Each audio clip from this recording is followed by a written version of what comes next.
नमस्कार दोस्तों, study with ज्ञान प्रकाश में आप सभी का बहुत बहुत स्वागत है। आज के वीडियो में हम लोग करेंगे डिस्कस खंड शिक्षा अधिकारी के मॉडल पेपर नंबर 92 को।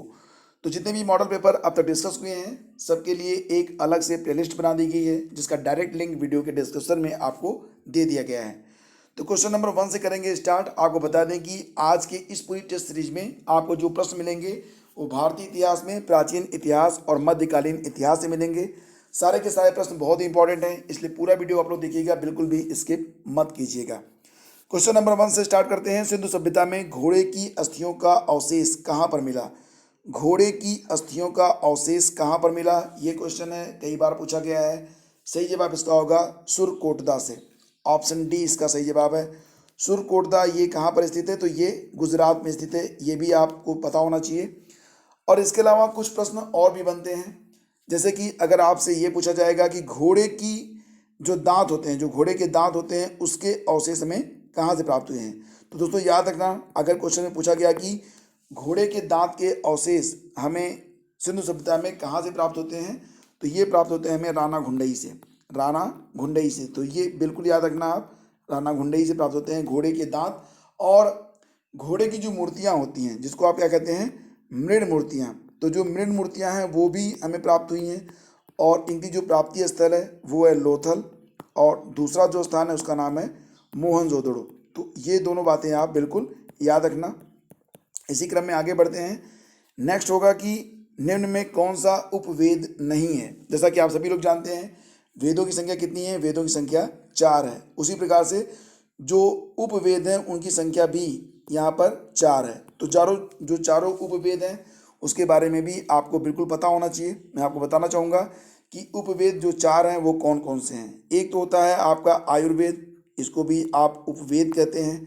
दूसरा हो जाता है गंधर्व वेद, ये भी आप बिल्कुल याद रखना, गंधर्व वेद।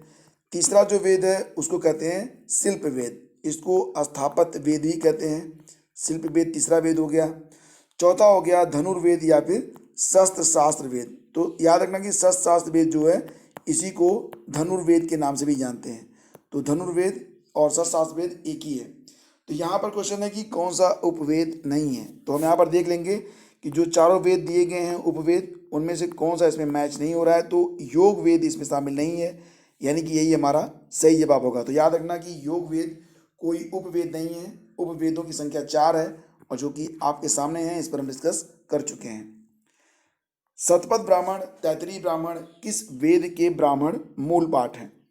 तो जैसा कि आप सभी लोग जानते हैं कि 4 वेद हैं और चारों वेदों के ब्राह्मण मूल पाठ भी हैं।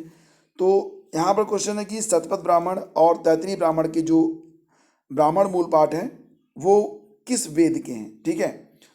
तो यहाँ पर देखेंगे अगर आप, सही जवाब इसका क्या निकलेगा, ऋग्वेद, यजुर्वेद, सामवेद और अथर्ववेद। तो याद रखिएगा, शतपथ ब्राह्मण और तैतरीय ब्राह्मण ये यजुर्वेद के ब्राह्मण मूल पाठ हैं। यजुर्वेद यानी कि ऑप्शन बी को हम आंसर करेंगे। और शतपथ ब्राह्मण और तैतरीय ब्राह्मण को लिखा किसने है, ये भी आप याद रखना। इसके जो रचयिता हैं वो भी कई बार पूछा गया है कि इसके रचयिता कौन है।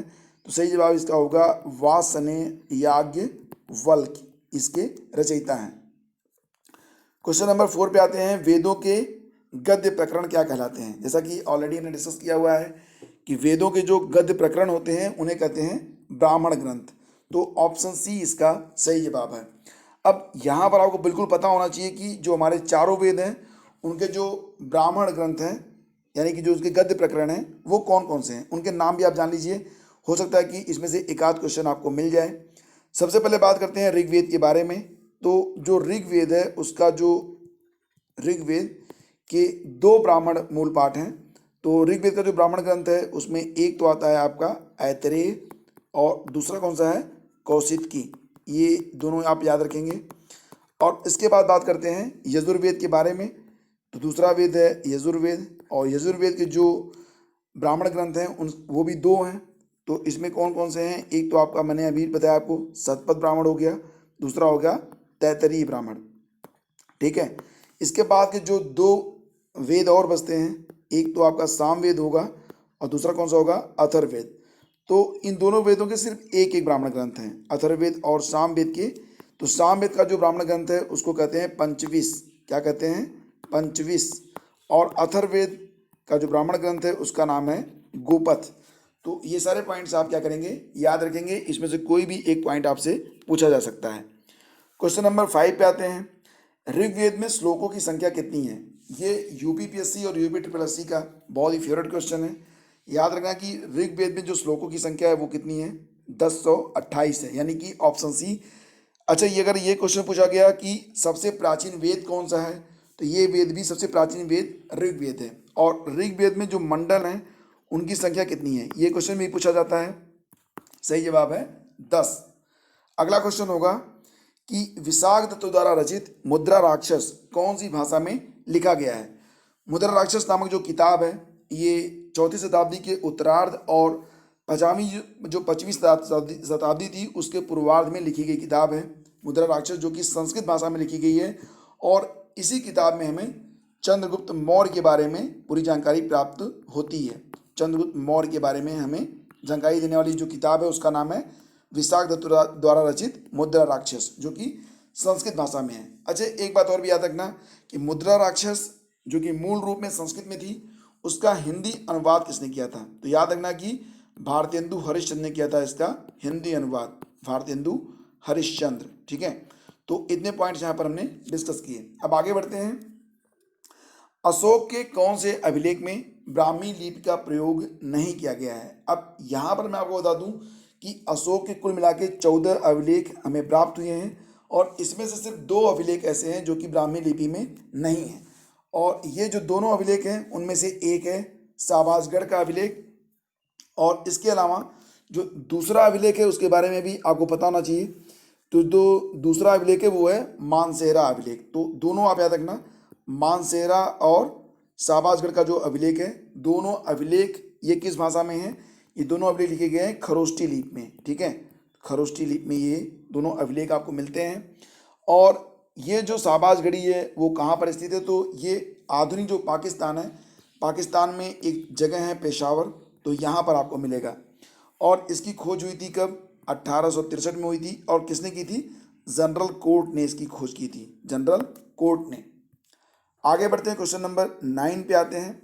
लेकिन उसके पहले मैं आपको बता दूं कि अशोक की जो शिलालेखों में सबसे बड़ा शिलालेख है वो कौन सा है? ये क्वेश्चन भी कई बार पूछा गया है। मैंने बताया आपको कि अशोक के जो शिलालेख हैं उनकी कुल संख्या कितनी है? 14 है, जिसमें से जो 13वां शिलालेख है वो सबसे बड़ा माना जाता है।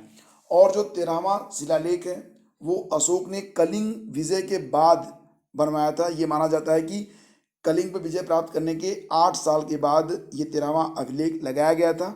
और इसमें जो है अशोक के द्वारा धम्म प्रचार के लिए, मतलब इसमें जो प्रतिमान है वो लगाए गए हैं। तो कलिंग का युद्ध कब हुआ था? तो ये भी आपको बिल्कुल पता होना चाहिए, ये काफ़ी इंपॉर्टेंट है कि कलिंग युद्ध कब हुआ था। तो दोस्तों ये जो युद्ध हुआ था वो 262 से लेकर 261 ईसा पूर्व में हुआ था। ठीक है, और कलिंग की राजधानी कहाँ पर थी तब? तो कलिंग की राजधानी का नाम था तोशाली। तोशाली ये कलिंग की राजधानी थी। अब इसी क्रम में आगे बढ़ते हैं। तो मौर्य कला का सर्वोत्तम प्रतिमान कौन सा माना जाता है? ये क्वेश्चन भी सम्राट अशोक से ही संबंधित है। तो मौर्य कला का जो सर्वोत्तम प्रतिमान है वो उसके स्तंभों को माना जाता है। ठीक है, और अशोक के द्वारा धम्म प्रचार के लिए, धर्म नहीं धम्म प्रचार के लिए जो अभिलेख बनाए गए थे उसमें से एक है एकास्मक स्तंभ, एकास्मक। ठीक है, तो ये विशेष रूप से उल्लेखनीय है। एकास्मक स्तंभ ये विशेष रूप से उल्लेखनीय है मौर्य कला के सर्वोत्तम प्रतिमानों में। तो सही जवाब है ऑप्शन ए, स्तंभ। कौन सा साहित्य संगम साहित्य के रूप में प्रसिद्ध है? संगम साहित्य, तो यहाँ पर मैं आपको बता दूं कि तमिल साहित्य को जो है संगम साहित्य के नाम से भी जाना जाता है, यानी कि ऑप्शन ए यहाँ पर सही है। अब यहाँ पर सवाल आपके मन में आ रहा होगा कि तब संगम क्या है? तो फ्रेंड्स, जो संगम है ये जो तमिल कवि थे और जो विद्वान थे उनकी एक सभा थी, एक परिषद थी जिसको संगम नाम दिया गया था। और इस संगम का जो आयोजन था वो पांड्य राजाओं के द्वारा किया जाता था। पांड्य राजाओं ने संगम का जो है आयोजन किया था। अब एक बात और भी याद रखना कि कुल कितने संगमों का आयोजन किया गया था? अगर ये क्वेश्चन होगा तो कुल 3 बार संगम हुए थे, यानी कि संगमों की संख्या कुल कितनी है? 3 है। प्रसिद्ध विरूपाक्ष मंदिर कहाँ पर स्थित है? ये क्वेश्चन ऐसे भी पूछा जाता है कि प्रसिद्ध विरूपाक्ष मंदिर किस देवता को समर्पित है? तो सबसे पहले तो आप ये याद रखना कि ये जो विरूपाक्ष मंदिर है ये भगवान शिव का मंदिर है। ठीक है, तो भगवान शिव को ये मंदिर समर्पित है और ये मंदिर जो है वो हम्पी में स्थित है, ऑप्शन सी। और ये भी याद रखना कि जो हम्पी है ये किस नदी के किनारे स्थित है, तो ये तुंगभद्रा नामक जो नदी है तुंगभद्रा, तो उसके किनारे पर स्थित है हम्पी, तुंगभद्रा नदी के किनारे। क्वेश्चन नंबर 12 पे आते हैं। सिंचाई के लिए 16 मील लंबी चोल झील का निर्माण इनमें से किस चोल शासक ने कराया था? तो ये 16 मील लंबी थी चोल झील और इसका निर्माण करवाया था राजेंद्र प्रथम ने, यानी कि विकल्प ए यहाँ पर सही होगा। एक बात और भी याद रखना कि राजेंद्र प्रथम ने गंगा घाटी की अभियान में जब सफलता हासिल कर ली थी उसके बाद एक उपाधि उसने धारण की थी राजेंद्र प्रथम ने। तो ये भी याद रखना कि गंगा कोट की उपाधि धारण करने वाला जो सम्राट था वो था राजेंद्र प्रथम, जो कि एक चोल शासक था। और इसके अलावा गंगैकोंड चोलपुरम नामक एक नगर की स्थापना भी राजेंद्र प्रथम ने ही की थी। गंगैकोंड चोलपुरम नामक एक नगर की स्थापना किसने की थी? राजेंद्र प्रथम ने की थी, जो कि एक चोल शासक था। तो ये दोनों बातें आप बिल्कुल याद रखना। क्वेश्चन नंबर 13 पे आते हैं। पहली बार भारत पर आक्रमण करने वाला मुस्लिम कौन था? पहली बार भारत पर आक्रमण करने वाला मुस्लिम कौन था? तो फ्रेंड्स यहाँ पर 4 विकल्प हैं, फिरदौस शाह, मोहम्मद गोरी, मोहम्मद बिन कासिम और महमूद गजनवी। तो सही जवाब इसका होगा मोहम्मद बिन कासिम ने। कुल मिला के अगर देखा जाए तो 711 ईस्वी में पहली बार भारत पर आक्रमण किया था और भारत पर पहला मुस्लिम आक्रमणकारी यही था, मोहम्मद बिन कासिम। अब ये एक फारसी ग्रंथ है जिसका नाम है चचनामा। नाम आपने सुना होगा, चचनामा। तो चचनामा में अरबों द्वारा सिंध विजय की जानकारी मिलती है और बड़ी मुश्किल से मोहम्मद बिन कासिम ने सिंध के शासक को जो है पराजित किया था। आगे बढ़ते हैं। Question number 14। तुलु राजवंश की स्थापना किसने की थी? अब तुलु राजवंश का जो संबंध है वो किस प्रदेश से है? तो ये तुलु राजवंश जो था ये विजयनगर साम्राज्य से संबंधित है और इसकी जो स्थापना की थी वो किसने की थी? वीर नरसिंह ने की थी और इसकी स्थापना हुई थी 1505 में। हालांकि वीर नरसिंह सिर्फ 4 साल 1505 से लेकर 1509 तक ही राजा रह पाया था, उसके बाद इसकी मृत्यु हो गई। उसके बाद 1509 से देखा जाए तो 1509 से लेकर 1524 तक का जो समय था उसमें कृष्णदेव राय जो था वो शासक बना था। कृष्णदेव राय जो था वो वीर नरसिंह का भाई था। ठीक है, तो ये आप याद रखना। और इसी क्रम में आगे बढ़ते हैं। अकबर की धार्मिक नीति की आलोचना किसने की थी? तो जैसा कि आप सभी लोग जानते हैं कि दीन इलाही नामक एक नया धर्म चलाया गया था अकबर के द्वारा, लेकिन उसकी जो धार्मिक नीतियां थी उससे बदायूनी यानी कि पूरा नाम क्या था इसका? अब्दुल कादिर बदायूनी, वो बिल्कुल भी संतुष्ट नहीं था, उसने काफ़ी आलोचना की थी। बदायूनी की एक किताब है जिसका नाम क्या है? नाम याद रखा करो आप लोग। इसका नाम है मुंतखब उत तवारीख। मुंतखब उत तवारीख ये किताब किसने लिखी है? अब्दुल कादिर बदायूनी ने। ठीक है, तो इस किताब में हमें ये उल्लेख मिलता है कि अकबर की जो धार्मिक नीति थी उससे बदायूनी जो था वो संतुष्ट नहीं था। तो ऑप्शन बी इसका सही जवाब होगा। देखिए, मैं आपको बता दूं कि इस लेक्चर की डायरेक्ट पीडीएफ अगर आप डाउनलोड करना चाहते हैं तो उसके लिए आप हमारे टेलीग्राम चैनल या फिर ट्विटर हैंडल या फिर डायरेक्टली हमारे फेसबुक पेज पर आप आ सकते हैं। तो वहाँ पर आपको इसकी डायरेक्ट जो पीडीएफ होगी वो मिल जाएगी और उसको लेके एक बार आप इसे दोबारा पढ़ लेंगे तो ये सारे फैक्ट आपके दिमाग में बैठ जाएंगे। प्रसिद्ध चित्रकार मीर सैयद अली किस मुगल सम्राट के दरबारी थे? मीर सैयद अली ये किस मुगल सम्राट के दरबारी थे? सही जवाब इसका होगा ऑप्शन डी, यानी कि हुमायूं के दरबार में रहते थे। और ठीक है, मीर सैयद अली हुमायूं का दरबारी था। और ये कौन था? ये एक फारसी चित्रकार था, फारसी चित्रकार था मीर सैयद अली, जो कि हुमायूं के दरबार में रहता था। दिल्ली स्थित प्रसिद्ध हुमायूं के मकबरे का चित्रकार, गलत हो गया, वास्तुकार कौन था? ठीक है, हुमायूं के मकबरे का वास्तुकार कौन था? तो सही जवाब इसका मिराक मिर्जा घियात। और एक बात और भी याद रखना कि हुमायूं के मकबरे का निर्माण किसने करवाया था? ये क्वेश्चन भी कई बार पूछा गया था। तो सही जवाब इसका होगा हमीदा बानो बेगम ने, जो हुमायूं की विधवा थी बेगम हमीदा बानो, उन्होंने इसका निर्माण करवाया था। और हुमायूं का जो मकबरा है ये किस शैली में बना है? तो याद रखना कि हुमायूं का जो मकबरा है वो 4 बाग शैली में बनवाया गया है। ठीक है, और हुमायूं के मकबरे को 1993 में ही यूनेस्को द्वारा विश्व धरोहर घोषित कर दिया गया है। तो सारे पॉइंट्स आपको पता होने चाहिए। आगे बढ़ते हैं, कौन सुमेलित नहीं है। जैसा कि मैंने आपको बताया था कि एक वीडियो को जब आप 2-3 बार देखते हैं तो सारे फैक्ट आपके दिमाग में बैठ जाते हैं। कौन सुमेलित नहीं है? बाबरनामा बाबर ने लिखी है, शाहजहांनामा मोहम्मद ताहिर ने लिखी है, हुमायूंनामा हुमायूं ने लिखी है, या तुझके जहांगीरी जहांगीर ने लिखी है। तो यहाँ पर मैं आपको बता दूं कि सुमेलित नहीं है, तो सही जवाब इसका होगा हुमायूंनामा। हुमायूंनामा हुमायूं ने स्वयं नहीं लिखी है। हुमायूंनामा को लिखने वाली थी उसकी बहन, जिनका नाम क्या था? गुलबदन बेगम। गुलबदन बेगम ने लिखा था हुमायूंनामा। और शाहजहांनामा के जो लेखक हैं उनको जो है इनायत खां के नाम से भी जाना जाता है। इनायत खां, इनका एक नाम और भी है मोहम्मद ताहिर, ये भी आपको पता होना चाहिए। बाबरनामा को बाबर ने लिखा था और तुझके जहांगीर ये जहांगीर ने लिखा है। तो ऑप्शन सी को हम आंसर करेंगे। अगला क्वेश्चन होगा कि किस मुगल बादशाह ने इलाहाबाद को अपनी राजधानी बनाया था? अब यहाँ पर देखिए अकबर और शाह आलम दोनों का नाम है। तीसरे विकल्प में ए और बी दोनों दिए गए हैं। तो सही जवाब क्या ऑप्शन सी होगा? नहीं, ऑप्शन सी सही जवाब नहीं होगा। बात यहाँ पर हो रही है कि किस मुगल बादशाह ने इलाहाबाद को अपनी राजधानी बनाया था, यानी कि अपने राज्य की राजधानी।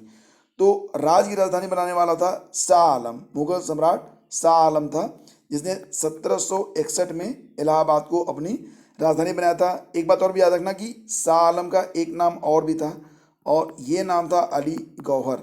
अली गौहर। और अकबर के बारे में बात करें तो अकबर ने केवल कड़ा मानिकपुर का की जो राजधानी थी उसे ही प्रयागराज के रूप में घोषित किया था।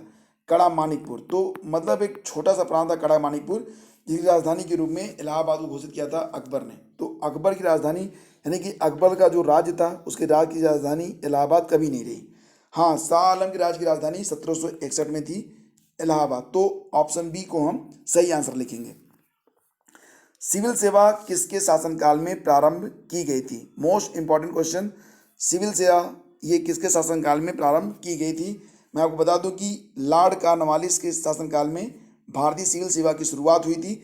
और लॉर्ड कॉर्नवालिस जो था ये 1786 से लेकर 1793 तक भारत में गवर्नर जनरल के तौर पर रहा था। और आपको बता दें कि ये जो सिविल सेवा अधिनियम बनाया गया था वो आगे चलकर 1858 तक यही रहा। ठीक है, उसके बाद इसमें बदलाव किया गया। तो ये थे आज के 20 सबसे महत्वपूर्ण प्रश्न। उम्मीद करता हूँ कि आपको बहुत सारे नए फैक्ट पता चले होंगे। और यहाँ पर अगर आप देखेंगे तो नंबर ऑफ क्वेश्चंस ओनली 20 हैं, लेकिन आपको बहुत सारे फैक्ट पता चले। अगर डायरेक्टली इनको क्वेश्चन बदला जाए तो लगभग कुल मिला के 50 क्वेश्चन हम डिस्कस कर चुके हैं। तो अब एक क्वेश्चन मैं आप लोगों से करता हूँ, इसका जवाब नीचे आपको लिखना है।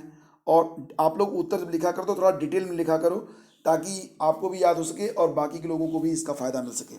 और बाकी के जो लोग हैं वो एक दूसरे के जो कमेंट्स होते हैं उसको आंसर कर दिया करें, रिव्यू कर दिया करें। बंगाल में अस्थाई उपनिवेश, अस्थाई उपनिवेश का मतलब होता है परमानेंट सेटलमेंट, जिसको आप अस्थाई बंदोबस्त के नाम से भी जानते हैं। तो बंगाल में अस्थाई उपनिवेश की शुरुआत किसने की थी, ये आपको बताना है। विकल्प में है Lord Curzon, Lord William Bentinck, Lord Dalhousie और लॉर्ड कॉर्नवालिस। तो इसमें जो सही जवाब है वो आपको बताना है कमेंट करके। डेली दोपहर में 12:30 बजे आपको एक नया वीडियो मिल जाता है स्ट्रेटेजी के करंट अफेयर्स, जो कि बहुत ही उपयोगी होता है, खास तौर से खंड शिक्षा अधिकारी, यूपी पीसीएस, लेखपाल भर्ती, एसएससी, रेलवे, एनटीपीसी आदि परीक्षाओं के लिए। तो रोज़ दोपहर में 12:30 बजे आप लोग जरूर विजिट किया करें और अपनी तैयारी को लगातार इम्प्रूव करते रहें। क्योंकि एक बार अगर आपने एक अच्छे मुकाम को आपने हासिल कर लिया तो आपकी ज़िंदगी जो है वो संवर जाएगी, और इसके लिए हम विशेष रूप से प्रयासरत रहते हैं। तो फ्रेंड्स, चैनल पर अगर आप पहली बार हैं और हर वीडियोज़ को आप देखना चाहते हैं तो चैनल को सब्सक्राइब करिए, बेल आइकन को प्रेस कर दीजिए। Thank you so much, have a great day. जय हिंद।